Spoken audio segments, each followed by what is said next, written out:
Un combattant rentre dans l'octogone de l'UFC, la plus grosse organisation de MMA au monde. Des millions de gens le regardent. Et toi, tu te poses la question, il gagne combien lui, pour risquer sa gueule là-dedans? Tu penses peut-être à des millions. McGregor, John Jones, les gros chèques. La réalité, la majorité des combattants UFC gagnent moins qu'un cadre moyen. Et certains finissent leur soirée de combat avec moins d'argent qu'ils n'en avaient en arrivant. Je te détaille tout, le salaire de base, les bonus, les sponsors, le PPV ou pay-per-view, et surtout ce qu'on leur prend. Parce que les chiffres qui choquent, c'est pas celui des stars, c'est ce qui reste vraiment dans la poche d'un combattant normal. Petit cadrage d'abord, l'UFC c'est le sommet. Y arriver, c'est déjà faire partie de l'élite mondiale du MMA. Donc on ne parle même pas des amateurs ici, on parle du haut panier. Et même à ce niveau, les chiffres vont te surprendre. Les montants exacts, l'UFC les garde en secret, mais entre les commissions sportives qui publient certains bonus, les déclarations des combattants et un gros procès qu'on verra à la fin, on a une image assez claire. On commence donc par la base. Quand tu signes à l'UFC, ton contrat marche en deux parties. Une somme pour combattre et une somme en plus si tu gagnes. C'est ce qu'on en appelle le show money et le win bonus. Pour un débutant à l'UFC, on parle souvent d'environ 12 000 $ pour monter et 12 000 $ de plus si tu gagnes. Donc tu combats, tu perds, tu repars avec 12 000 $ bruts, tu gagnes, alors c'est 24 000. Les tout meilleurs espoirs signent eux parfois 15 000 et avec la prime d'équipementier, un débutant qui perd repart plutôt autour de 16 000 $ bruts. Ça paraît correct, non? Attends, un combattant UFC se bat en moyenne 2 à 3 fois par an et non pas par mois, c'est par an. Donc je te laisse faire le calcul. Un débutant qui combat 2 fois et gagne une fois, c'est dans les 36 000 $ sur l'année. Et ici on parle de brut, avant tout ce qu'on va lui retirer. Et ce, entre guillemets, avant tout ce qu'on lui retire, c'est exactement là que ça devient violent. Mais garde-le en tête, d'abord, comment on monte ton l'échelle. Plus tu gagnes, plus tu deviens connu, plus ta bourse monte. Un combattant établi, classé dans le top de sa catégorie, peut négocier 50 000, 100 000, parfois même 500 000 $ par combat. Les chiffres grimpent vite. Pour une minorité par contre, et il y a les bonus. À chaque soirée UFC, les meilleures performances et le meilleur combat de la soirée touchent un bonus. C'est en général 50 000 $, mais ça peut changer parfois. Et là, gros changement récent, ce bonus a doublé, on est passé de 50 000 à 100 000 $. Un beau KO, un combat de guerre et tu peux doubler, voire tripler ta soirée, c'est vraiment la carotte. Il y a même une nouveauté, une prime de finition de 25 000 $ si tu finis ton adversaire, c'est-à-dire avec un KO ou soumission, mais que tu ne décroches pas un des gros bonus de 100 000, tu touches quand même 25 000 de plus. C'est une façon de récompenser ceux qui vont chercher la finition. Mais ces bonus, par définition, c'est une poignée de combattants par soirée. Donc statistiquement, quand tu débutes, c'est pas toi. Et les sponsors alors? La surprise. Avant, un combattant pouvait couvrir son short de logo et se faire payer par des marques. Et puis l'UFC a signé un deal exclusif d'équipementier.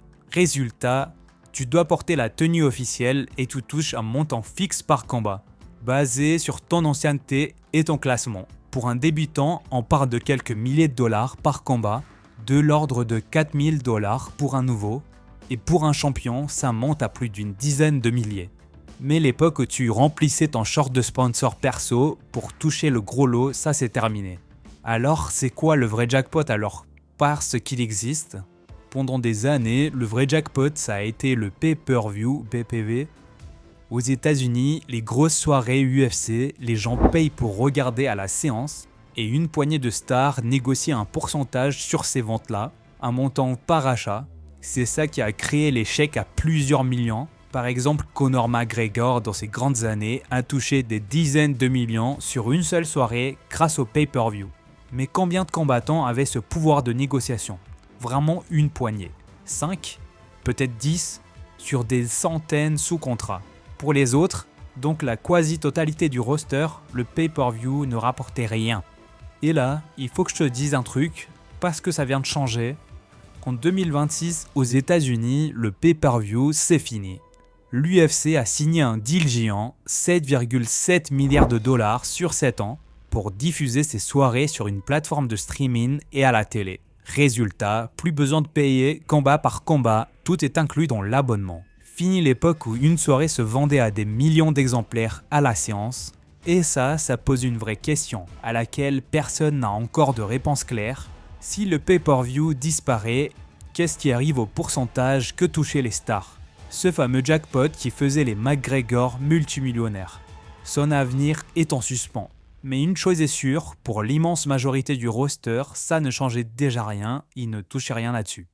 Donc résumons un peu, un combattant moyen, c'est sa bourse de base, peut-être un bonus de temps en temps, un petit montant de transport, et maintenant, le moment que je te promets depuis le début, ce qu'on les prend.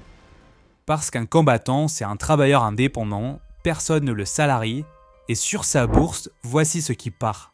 Il y a d'abord son manager, c'est en général 10 à 20%, son équipe, c'est-à-dire coach de boxe, coach de lutte, de jiu-jitsu, préparateur physique, nutritionniste. Un bon camp d'entraînement, ça coûte cher et ça se paye sur sa poche. Il faut compter facilement 10% de plus, souvent davantage. Ensuite, il y a les impôts, comme tout le monde, mais sur une activité où il n'y a aucun filet de sécurité.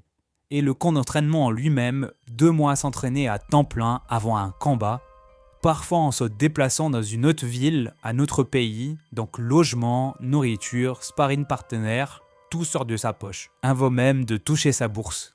Reprend notre débutant, 36 000 $ sur l'année, enlève le manager, l'équipe, les impôts et frais de camp, ce qui lui restera peut tomber sous les 20 000 $ pour une année de risque maximal, c'est-à-dire blessures, de cutting qui détruisent le corps. Et le détail qui tue, pas de salaire fixe entre les combats. Si tu te blesses à l'entraînement, tu peux pas combattre, tu touches rien.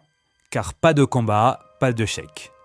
Et voilà pourquoi tu entends régulièrement des combattants UFC dire qu'ils ont un deuxième boulot ou qu'ils galéraient à payer leur loyer alors qu'ils se battaient dans la plus grosse organisation du monde. Ce n'est vraiment pas une légende, les gars. Il y a même eu un énorme procès aux États-Unis. Des combattants ont attaqué l'UFC en accusant l'organisation de leur reverser une part trop faible des revenus. Là où les grandes ligues de sport américaines reversent autour de la moitié de leurs revenus aux athlètes, la part touchée par les combattants UFC a longtemps été sous-estimée, bien plus basse. L'affaire s'est alors soldée par un accord de 375 millions de dollars validé en 2025, après presque 10 ans de bataille judiciaire. Donc plus de 1100 combattants concernés pour une moyenne d'environ 230 000 $ chacun. Une somme qui, pour beaucoup, change une vie et qui en dit long sur ce qu'ils n'avaient pas touché à l'époque. Et compare avec la boxe. Un boxeur star peut toucher sur un combat ce qu'un combattant UFC mettra une carrière entière à gagner. Pourquoi ? Parce que la boxe, le combattant et son promoteur négocient directement, ce qui est un modèle complètement différent. Alors pourquoi ils le font ? Pourquoi risquer sa santé pour ça ? C'est simple, parce que pour eux, l'UFC c'est pas le salaire, c'est la vitrine, le sommet qui rend tout le reste possible. La notoriété, les sponsors en dehors de la cage, une école à leur nom, les opportunités d'après, le combat paye peu, mais être un combattant UFC, ça change une vie. Il y a aussi l'autre raison, la vraie, ils adorent ça. Personne ne fait ce sport pour l'argent. Le calcul serait absurde. Ils le font parce que monter dans cette cage, c'est ce qui les fait se sentir vivants. Donc la prochaine fois que tu regardes un combat UFC, tu sauras, derrière le show, la plupart de ces gars gagnent moins que tu crois et risquent infiniment plus.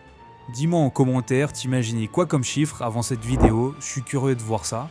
Et si t'as appris un truc, abonne-toi à la chaîne, je décrypte les sports de combat sans filtre et j'essaie de sortir des vidéos quand je peux.